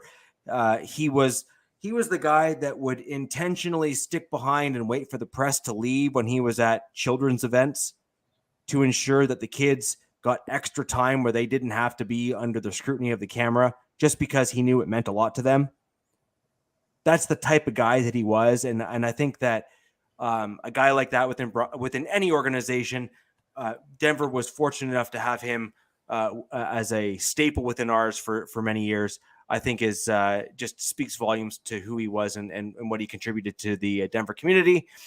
However, he did have stage 2 CTE, which is obviously quite severe, leads to mood swings, memory loss, a whole whack of just really, really nasty things, and just a really kind of bad overall look. My biggest hope out of all of this is that we can finally kind of have a spotlight put on CTE and its impact on contact sports. And I'd like to see more focus put on early diagnosis and means of addressing it with guys that are in the early stages of it, not at the back end of their career. Yeah. And because I think it's a hard thing to. I mean, like you said, you can't really find out someone has it until they're dead, and you do an autopsy and look at their brain. no, And but that's my point, right? That's yeah, my it's point. just, but I mean, it's been a prevalent topic for, I mean, what, close to 10 years now, and the league obviously has taken serious steps to deal with it. But I think it's still alarming that, from a medical standpoint, there's not a more feasible way to look at, examine someone and determine that and provide treatment for it until it's almost too late. So DZ here makes a really interesting comment, and that's right. I'm Canadian. It's Zed, not Z. Zed's dead, baby. So I would love to see early detection or identifying what that early stage CTE or early onset of CTE looks like. You really don't get that until you start aggregating more and more data, start building out hypotheses in terms of what leads to one thing and what leads to another. And it really just takes honesty from the players as well. The players themselves need to start reporting more of wonky events, if you will, with themselves to better help feed just things in general to help out those players that are going to come after them. And as an example, you look at even the NHL, Jack, Captain. I know that you often have hockey talk and stuff on your channel a fair amount as well. And Coach, I know you have other sports that you stream live as well. Although it seems to be primarily basketball, which is awesome. But when you're talking CTE, early onset, brain trauma, that kind of stuff, we really need to get all of these sports involved, whether it be hockey, basketball, soccer.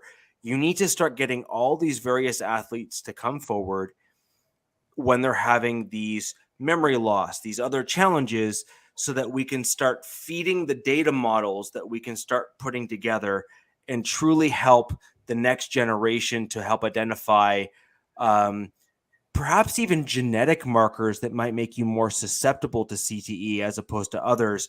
But you can only do that when you have data. And right now we just simply don't have enough. True. And I like what they're doing from the top, from the bottom level, I guess you can say, when it comes to boys club, all the way up until the pros now, where they're, in boys club football, they're not hitting at a certain age anymore. They're hitting less in practice. They're having kids walk around even with unpadded practices with protective gear on their heads. They got those big things on their helmets. Actually, I was at a football camp a few years ago when they were modeling it and they were demoing it with its infancy.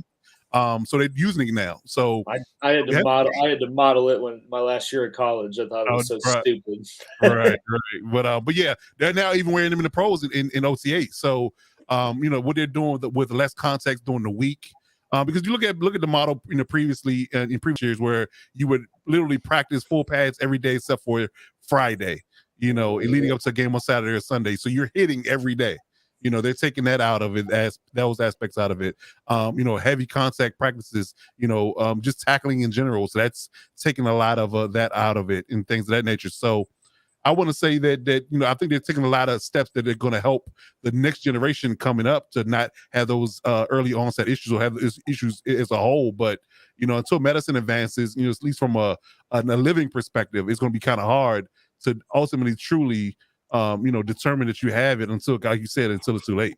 So that's the unfortunate part. But by mitigating those risks, I think they're definitely taking a step forward in helping the new generation of players today. Yeah, and they got all the extra measures with the concussion protocols and things like that. Right. I know from my own experience, it's pretty easy to have one and not say anything and keep playing. And, I agree. And sometimes there is pressures to keep playing, not to say anything. And I think that kind of narrative has been going more and more out the door, which is I think that's kind of the ground floor to help prevent this as much as you can. But Mhm. at the same time, I think just given the overall nature of football and how it's played, it's almost an inevitable thing to have, especially if you make a living out of it and play for 20 plus years of a sport where you're constantly hitting and butting heads. Mhm. It's just going to happen. Right. I was on Captain, I think it was your show actually, where I made some comments just about hockey because I'm Canadian and therefore I'm qualified to talk about hockey because it's what we do here. It's even worse. It's just a fact, right? But it's not the national sport of Canada, which really, if you guys do not know, lacrosse. it's curling. No, lacrosse. I said curling. Now I got to Google it because if I'm right, The last I checked, lacrosse was the national sport. Oh. The last I checked, lacrosse was our national sport. I'll take the Canadians. GTS. I'll check on that. GTS. I'm gonna GTS that. GTS that. GTS that. I don't that. think I'm wrong. But and the fact that it's not hockey is almost criminal. Yeah. I mean, honestly, I think CTE is probably even more prevalent in hockey. Yeah. To get back to the topic, but when you look at what we have in other medical areas where you have certain medical precursors to identify things like cancers, you have certain precursors to identify other elements. Right now, what the major problem that we have with CTE, in my opinion, is you have two huge problems. One is, how is it that you can have a hockey player like Eric Lindros and another player like Sidney Crosby who just get concussions when people look at them the wrong way? And then you have other guys that seemingly can get kicked in the head and look over and say, what am I supposed to have a problem right now? And I will admit that it took a good number of hits to my head to finally get my first concussion. So I consider myself lucky in that regard, where, I mean, I was kicked in the head more times than I could count. And I saw other dudes over on the sideline and I knew something was seriously wrong. They could not walk a straight line. Mm-hmm. And coming from the rugby world, getting kicked in the head is a Tuesday. Okay? Like literally, it is a Tuesday. It is normal, right? And so, I mean, I was kicked in the head. I lost count the number of times I was kicked in the head. Like just, and I don't mean just like a little tap. I mean a dude coming up and straight up like soccer kicking me in the head. And I was fortunate enough to not have major concussions when I was playing. My major concussions when I was doing stunt work and I fell on my neck.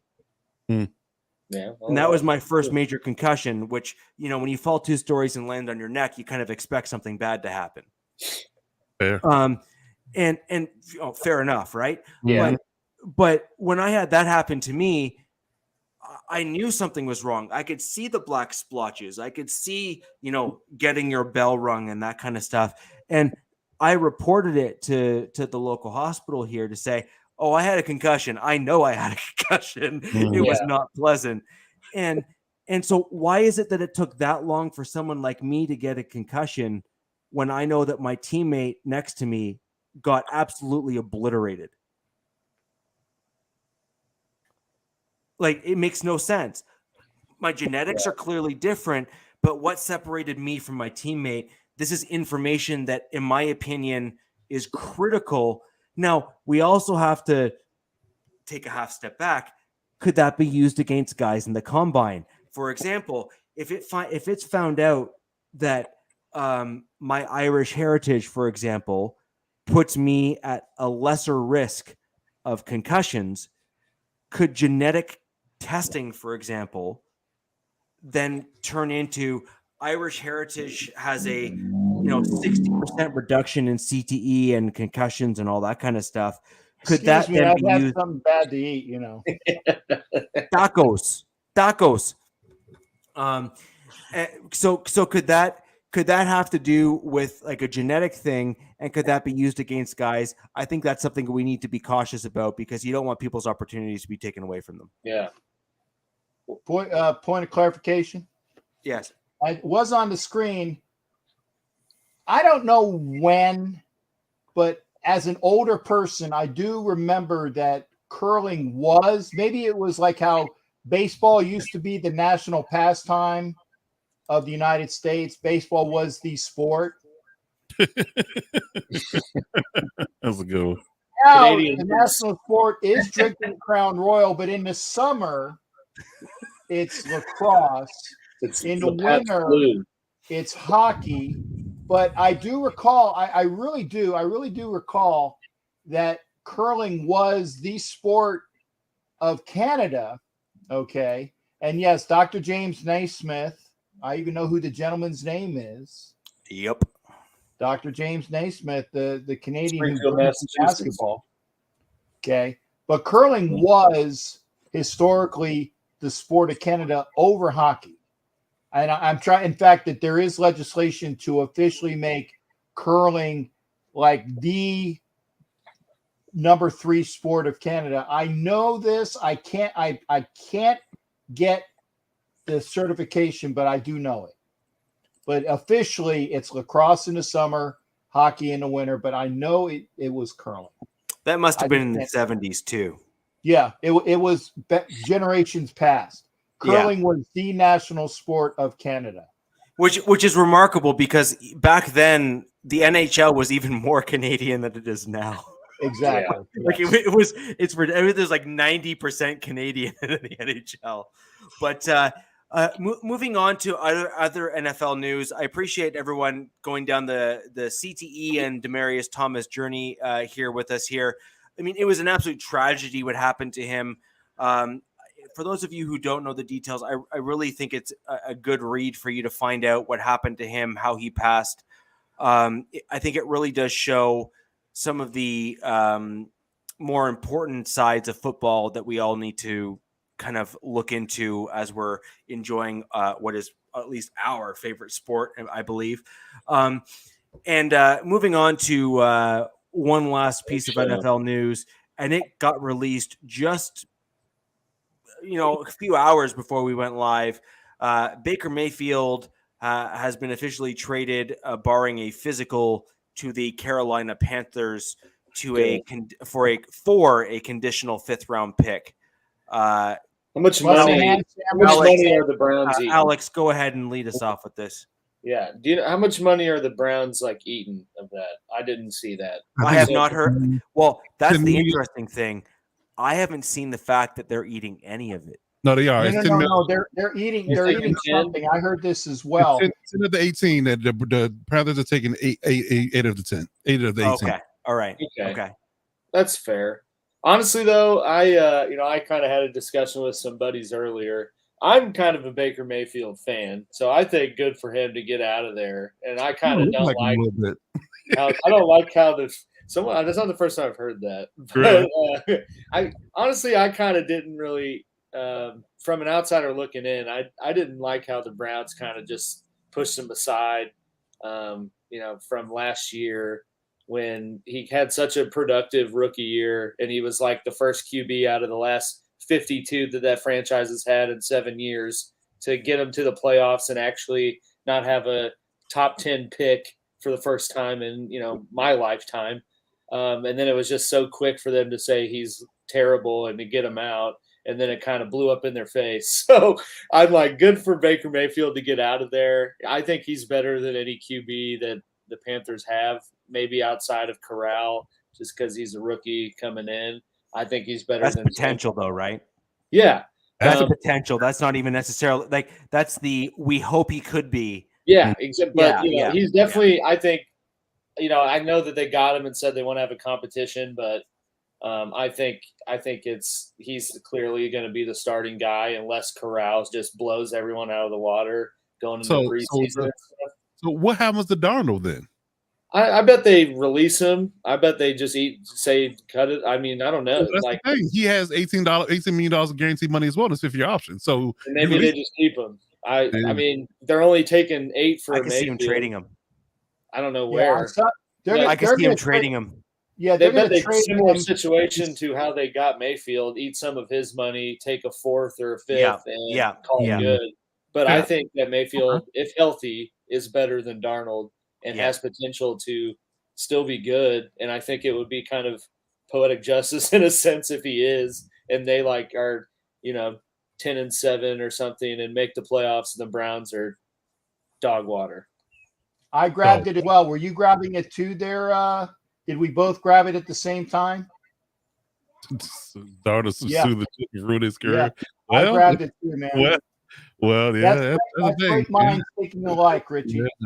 Yeah. Well, it's interesting too because again, like I said, Baker is getting a second chance at life here with the Panthers, but like I said, I'm like poor Sam Darnold. He really never got a shot. I mean, he got kind of got tossed around. So we really don't know if he's really a legit quarterback or not. We just really don't know. But he just turns the ball over. I mean, that's always been the thing with him. He's not smart. He's definitely reckless. Yes, but at the same time, Baker hasn't been smart with it either. But anytime you get a dude that breaks Peyton Manning's rookie passing record, for touchdowns and kind of changes the culture of an overall ass franchise, I mean, they got to be somewhat decent.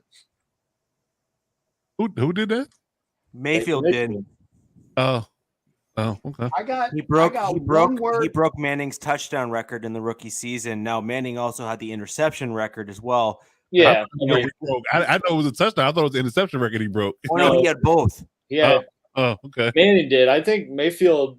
I know he threw like 29 touchdowns, but I mean, I think just given the overall history of quarterback play in Cleveland, I mean, the guy was leaps and bounds better than anything they've had in long time past looking at history, and then they just kind of wanted to get him out the door as quick as possible. Now, would it be poetic justice if he beats them week 1? The Browns, the Panthers play week 1, right? I did not know that. Yeah, that would be awesome. Yeah. Because, I mean, they're not going to have Deshaun Watson. No, most likely not. Yeah. Yeah. May I interject, though? You guys that are and hear me out before you blow me out of the water.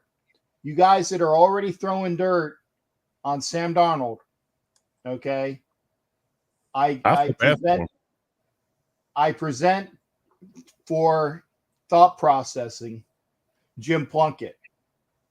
It wasn't until Jim Plunkett went to his third team with the third system in an offense that was suited for him that he thrived. So Sam Darnold was ruined, in my estimation, in New York Jets, a la Jim Plunkett was ruined with the New England Patriots, and they were the Patriots back then. Plunkett goes over to the Niners and is a shell of his former self, can't even really take the position and doesn't do anything, and is unceremoniously shipped off across the bay to the Oakland Raiders and becomes a star for the Raiders when Dante Pastorini, and that is his name, by the way, Dante Pastorini, breaks his arm and leads the Raiders to not one, but 2 Super Bowls. So there you go. You get the right situation with the right people that there's no saying that maybe Darnold hits with somebody. So don't just say that he's. I'm not writing it off at all. I'm not writing it at all. But he needs to be. It's one of the things about a quarterback position, especially in this league now. You have to have the right situation for you. Yes. You can't play in any situation. You can't play in any system. You have to have the right situation and the right things around you to make you thrive. Hey, Coach, do you want to hear something? Do you want to think of the good situation for him now is? What's that? The Browns. Darnold? Yes. Okay. And the reason why I think it's the Browns is the Browns have an extremely strong running game, and they also have a very good offensive line. So to all of those commenters, and let's just say I agree. The reason why the Jets literally ruined Darnold was because they had an absolute trash offensive line. They were everywhere. They were trash Everywhere. They were bad. Trash. And so the kicker here is, how are you going to help a quarterback who's seeing ghosts and literally thinks that everyone's coming to kill him? Well, you put him behind an offensive line that can give him 3 or 3.5 seconds to throw the ball. Well, what makes me raise the eyebrow to that though is why they just swapped quarterbacks then if they're going to use Donald, in place of Watson's suspension. Why not just swap players? Because I bet that Mayfield, they were willing to trade for Mayfield and they weren't willing to give anyone up. I bet you Carolina wanted to keep him. And I bet you Carolina is looking at this as a opportunity to hold on to Darnold and trade him after they allow Mayfield to clear waivers to get picks. I mean, and I can absolutely see the Browns just they're in so much trouble. Like I don't even know where. Like you don't even know where to start because there's it's almost a guarantee at this point that Watson's facing at least a year suspension. I think. Oh yeah. Well, and it's conflicting reports on that. Some people are saying half a year. Some people are saying a year. Right, but the point is that are you willing to tank the season just to get that one quarterback, or are you going to then overpay to bring in someone that you think that can at least bridge the gap? And if you believe you have a competitive team, which frankly the Browns showed that they are pretty competitive as a team, you're throwing away some top tier talent. And if you're going to go that route, you may as well sell the farm and start going draft pick by trading away guys like Nick Chubb and other people like that you can get legit value for. Well, the other thing is that you got to remember as well, and for all those that are saying that it would be just desserts for the Browns to have Watson gone the entire year, remember this, okay? And I can't remember where I read it. If Watson is gone for the year, okay, the Browns will have that money that they can push forward to next year. Can you imagine having that $30 million or so in next year's cap? They can go out and play LeBron James and just pick everybody. For what? Because they're not paying that money this year. But they never had to pay that money this year. Yeah, his salary this year was like $1 million. His salary this year is $1 million. Yeah. So the problem is that the Browns, the Browns when they put together Watson's contract almost shot themselves in the foot. They structured his contract in such a way that they basically said, we believe you're going to be suspended for a year. Do you know what they did? They pulled a Deflategate Tom Brady with the Patriots. And they basically said, we're going to convert your salary to reduce it to such a small amount that it's going to be inconsequential to you. And we are going to go ahead and defer the remaining salary to year 2. Yeah. So they basically, they brought him on. They basically said, Watson, you lose $1 million of your guaranteed deal. Is that okay with you? And he said, yes, sir. And $229 million versus $230 million. I mean, you argue that? No, exactly. No, you're going to say yes, please sign me up, right? And okay, again, so the person that I was getting this information from was wrong. Bad sourcing. I wasn't wrong. Was it what I read was wrong? The problem is the signing bonus is up front, and then the team is going to give that up anyways, right? Yep. And the thing that the player would then lose is the current in-year salary if they get suspended or have issues or whatever the case may be. And because Watson's in-year salary is only $1 million, he then basically loses $1 million of like a $200 and some odd million guaranteed contract, which is a drop, literally a rounding error in the scheme of things for him. Cam Newton's still out there. They can go sign him for a year. Huh? That'd be cool. Yeah, I was hearing Jim Garoppolo as a bridge. That's what I was hearing. Oh yeah, I mean he's still got to get moved.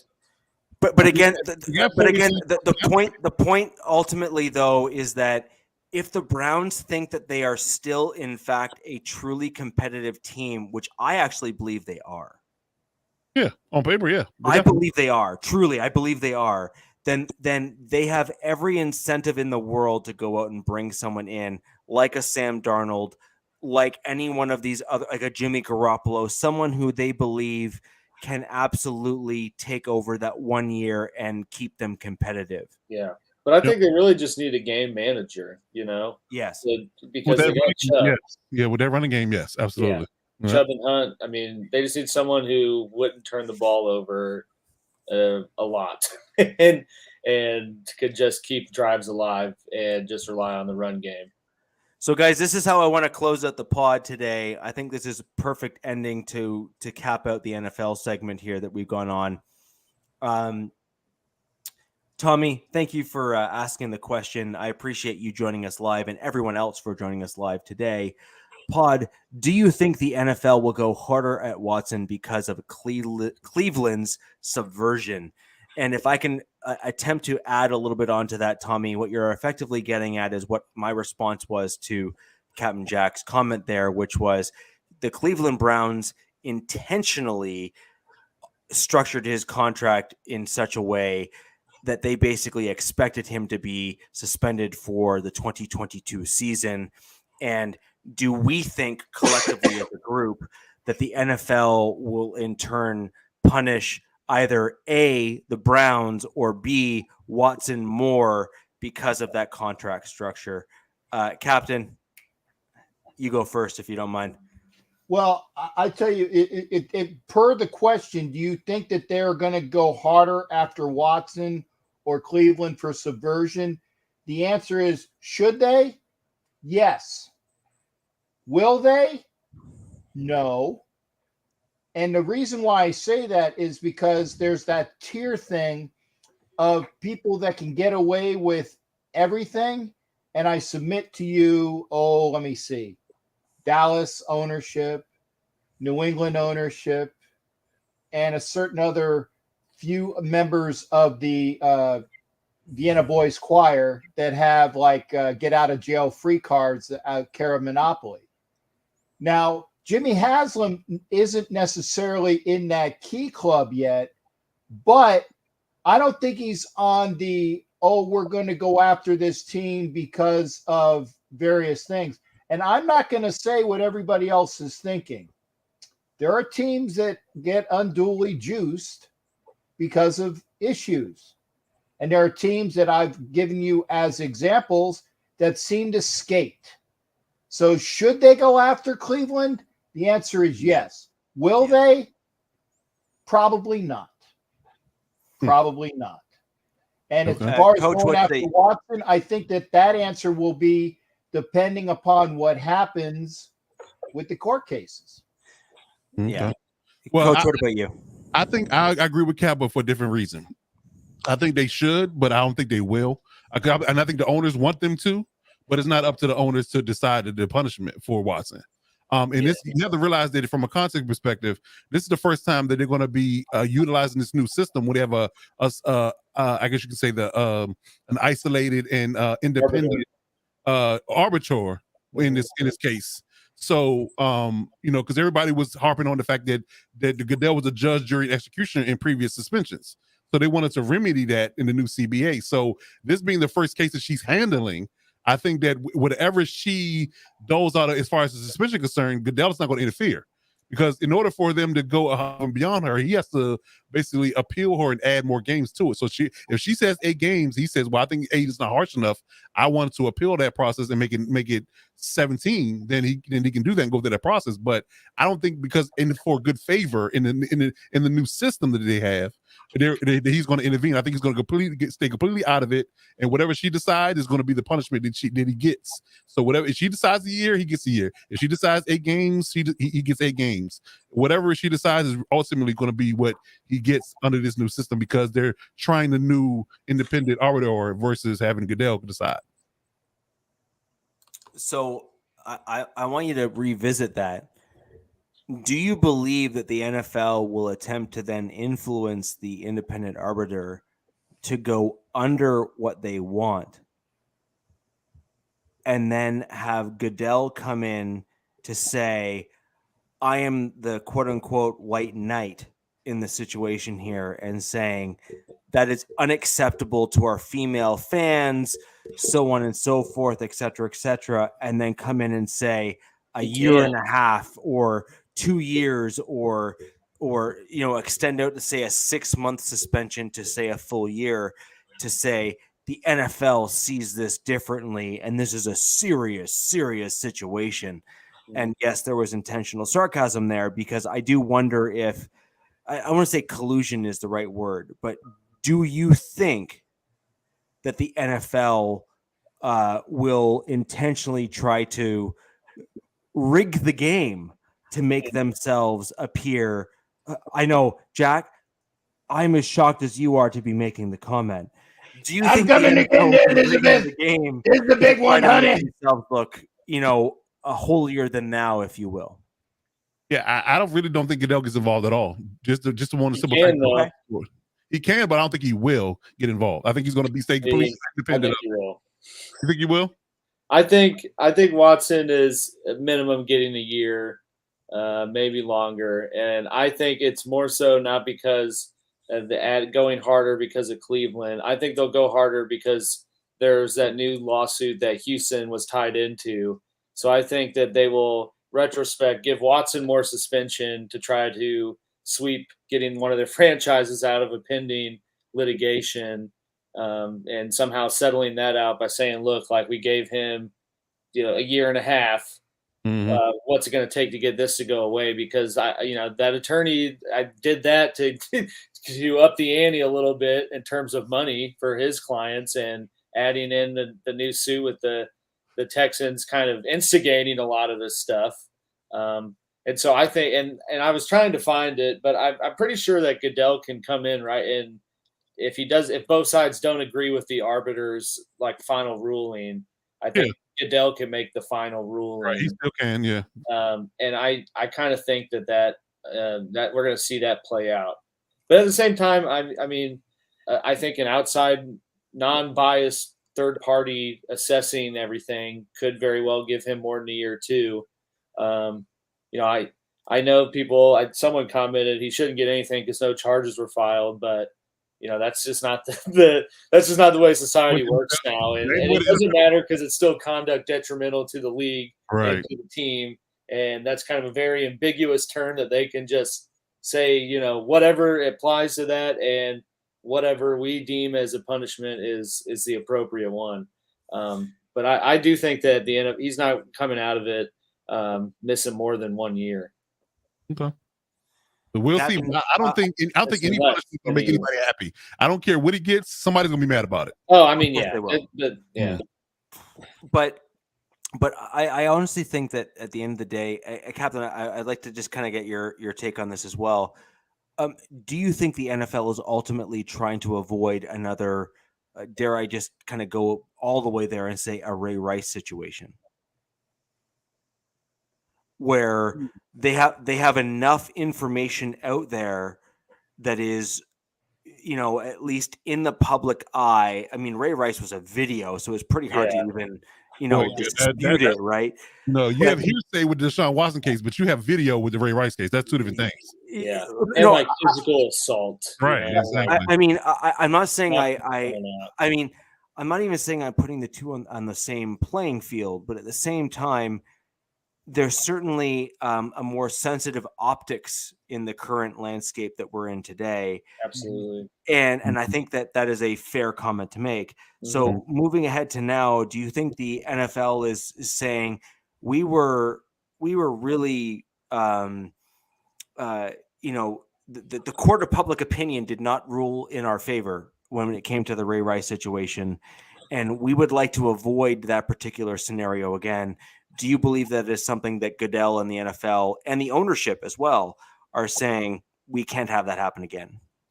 I think that it's a very complex situation. And yes, Sharif does remind us that he doesn't have that there were 0 criminal indictments, but that is a I can't remember what the right word is, an indication that the criminal justice system sucks, not just that there were, wow, we already knew that. Yeah.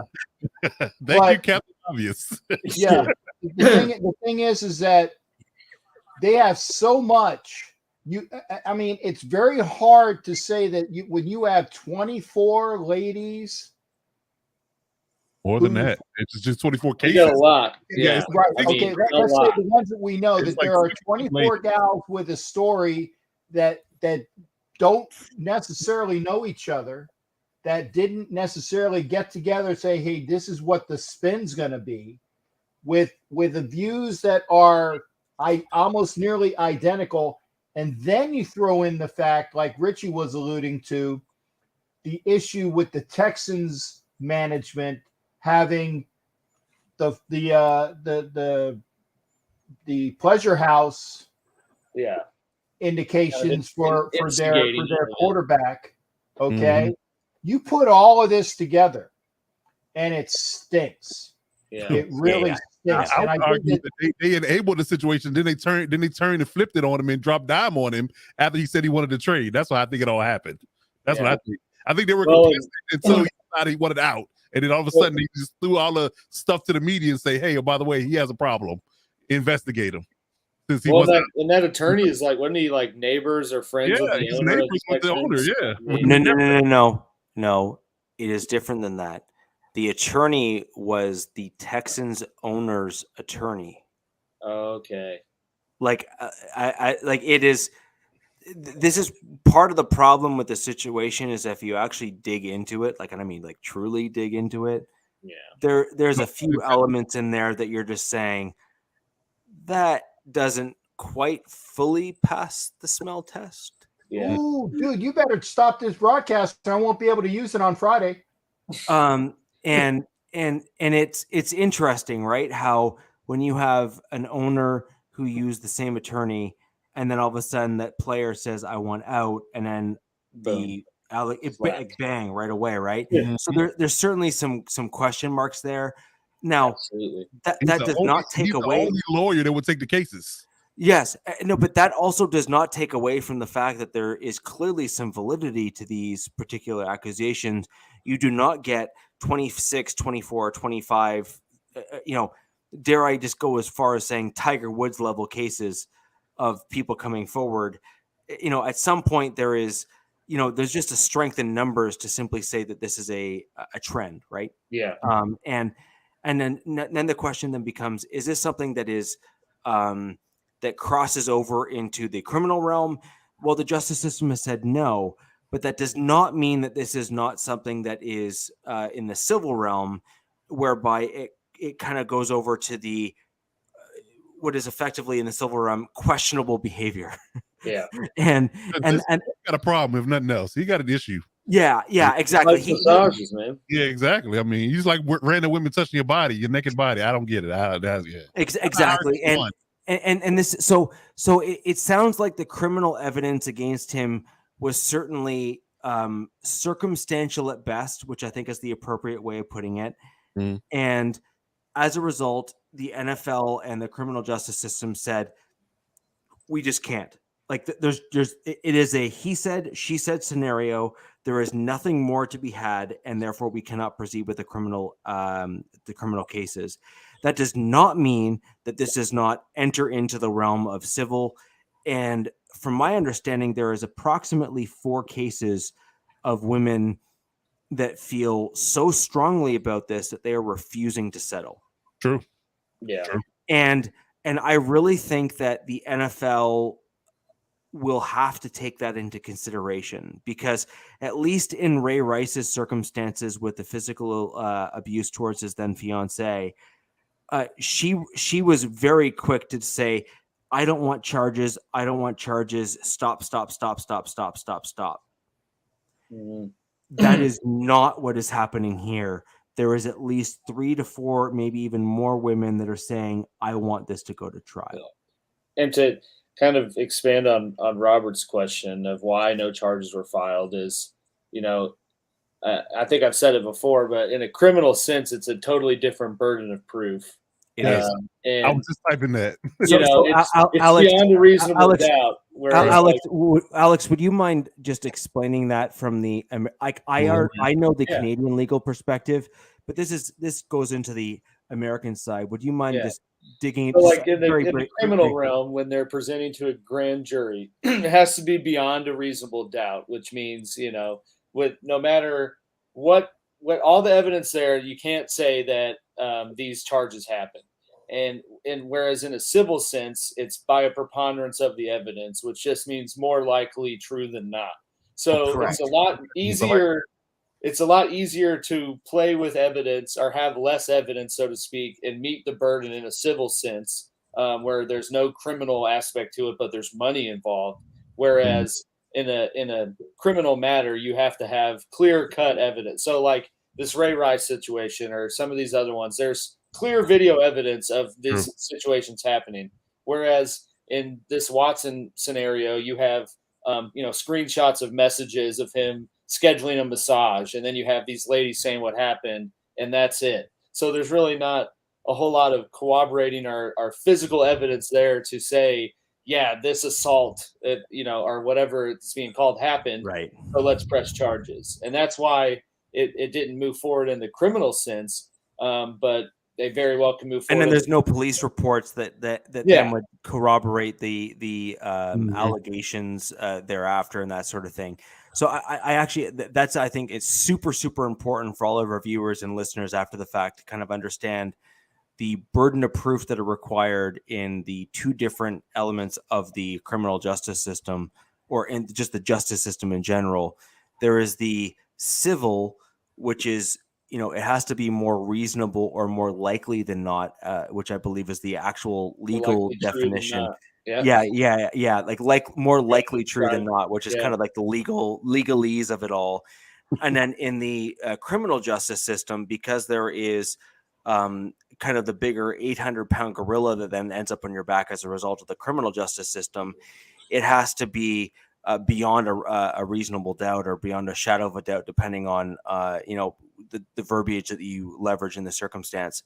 And that is you're talking modest language differences, but when you're talking about in a court of law, it is huge in terms of difference in terms of burden of proof.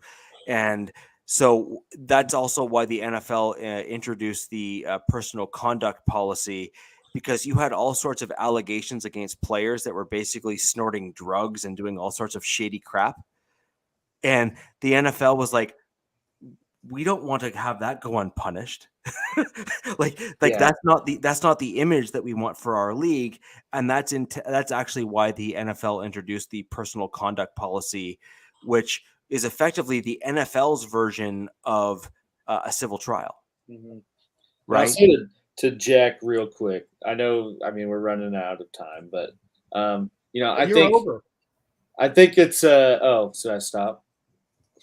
No, go ahead. Like I said, if you just saw my last comment, go ahead.